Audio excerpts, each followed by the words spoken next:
reacting over China's objections over some of the G20 events being organized in Kashmir and Arunachal Pradesh. Former CM of J&K and National Conference leader Omar Abdullah said that the time has come for India to revisit one China policy. Our foreign policy should always be based on reciprocity. If China doesn't accept one India policy, then why should India accept one China policy? Retorts Abdullah, dismissing Chinese objections over some of the events being organized in Kashmir and Arunachal Pradesh.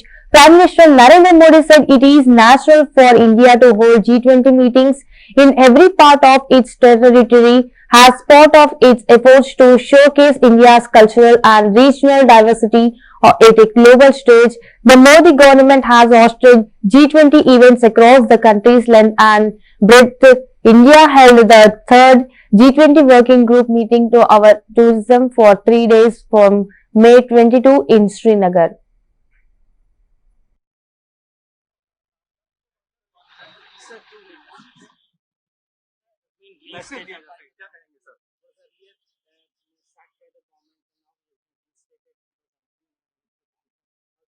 No, I think it's a good thing.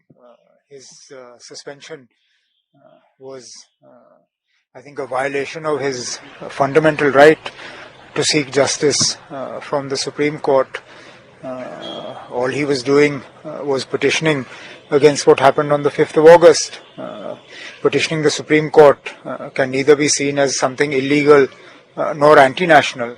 So the fact that his suspension was raised by Kapil Sibalji and yesterday that was overturned, I think is a good thing. Sir, आराम से ना. Prime Minister in interview to PTI has rejected China's claim that G20. I haven't seen the interview. I have not seen the interview. China's objection that meeting cannot be held in Jammu and Kashmir. Well, I don't see why China should have a problem with a meeting in Jammu and Kashmir, as China should not have a problem with anything that happens in India. I think it's extremely unfortunate that government of India keeps repeating its one China policy, yet for some reason China doesn't reciprocate. Our foreign policy should always be based on reciprocity. If China doesn't accept a one India policy, then why should India accept a one China policy? We should also question. We should raise questions on Tibet. We should raise questions on Taiwan. We should raise questions on what is happening in Hong Kong.